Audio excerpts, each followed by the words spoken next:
Aujourd'hui, en fait, on est à Montréal devant la distillerie Sazerac. Maël, peux-tu nous expliquer qu'est-ce qu'on fait ici aujourd'hui? Oui, le client nous a mandaté pour faire un modèle 3D de leur bâtisse. Donc, normalement, nous, on ferait le relevé au scanner statique. On ferait plusieurs positions au sol, puis ensuite, il faudrait accéder à chaque toit, à chaque palier de toit.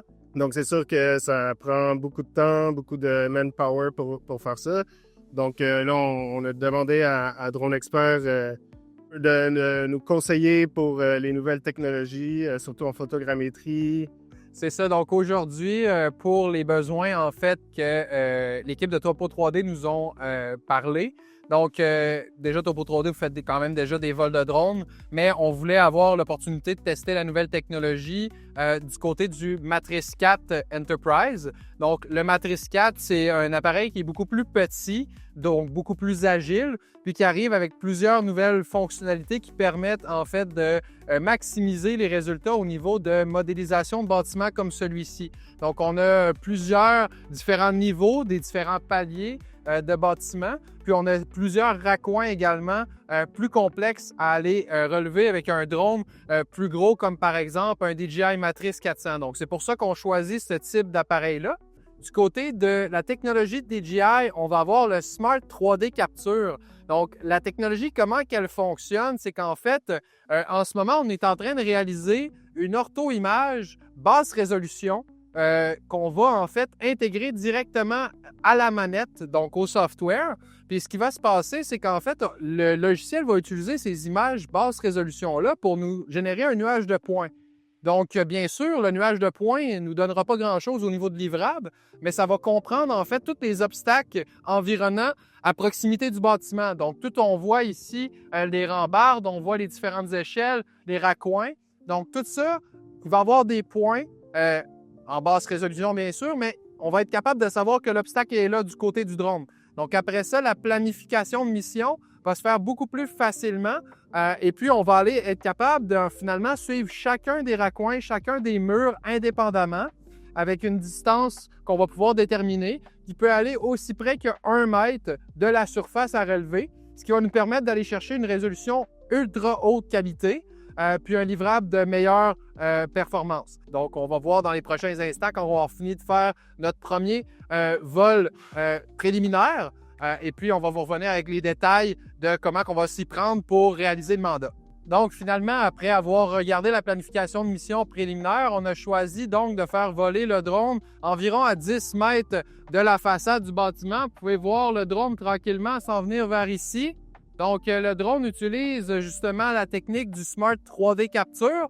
Donc, on peut le voir là, pivoter autour des obstacles. On peut le voir également, la caméra tourner dans plusieurs axes. Donc, le drone filme, prend des photos finalement à 5 axes différents tout au long du relevé. Et puis, il va faire finalement un vol circulaire autour du bâtiment, ce qui va nous permettre de capturer le bâtiment dans plein d'angles différents, avec une précision annoncée au niveau du GSD de 0,25 cm. Donc, on risquerait d'avoir quand même des données super intéressantes. Ouais. Donc, de votre côté, au niveau du traitement, on pourrait s'attendre à vous livrer justement un modèle 3D complet qui serait donc fait en photogrammétrie, bien sûr. Vous allez avoir un nuage de points qui va ressortir de ça. Donc, nuage de points, bien sûr, à peu près à 0,25 de GSD. Donc, en espérant que le livrable soit de bonne qualité pour Topo 3D. Vous recherchez quoi en termes de précision sur le bâtiment au niveau de la toiture versus au niveau des façades? C'est ça, nous, sur les façades, on n'avait pas besoin de tant de densité ou de précision. Là, c'était vraiment pour donner l'enveloppe. Le client, ce qui est très important, lui, c'est les équipements sur les toits. Ouais. Parce qu'ils vont venir faire des analyses de foudroiement, là, où est-ce que la foudre peut frapper. Puis ils vont avoir besoin de savoir quel équipement doit être mis à la terre ou pas. Donc, c'est ça, sur le bâtiment, on aurait besoin d'une résolution le maximal qu'on est capable d'aller chercher. Ouais.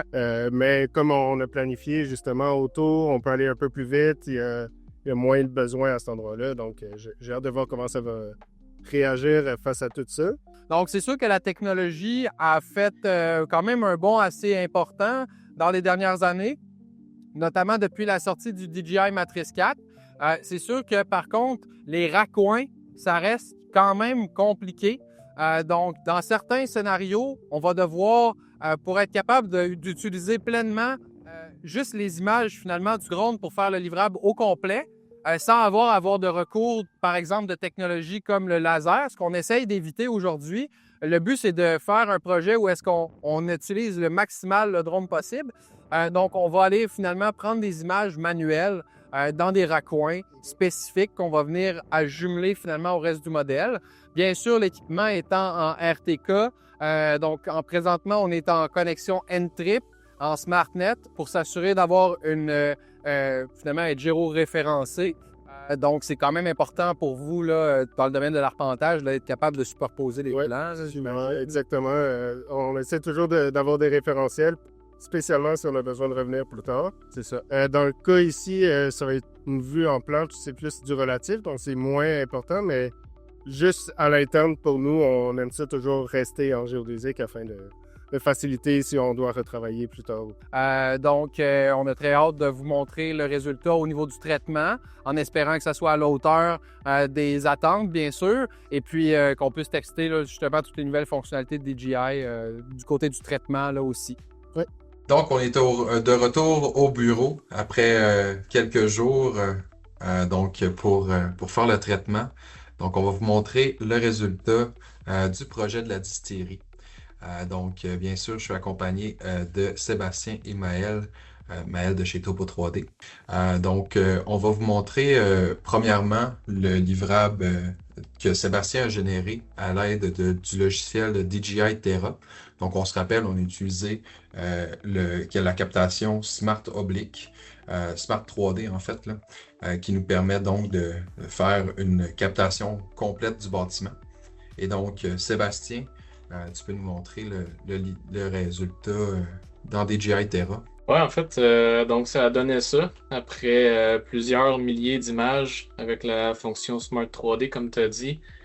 On a été capable là, de reproduire un magnifique modèle 3D de l'ensemble de la bâtisse. On a quand même pu aller chercher là, extrêmement de résolution au niveau des façades aussi.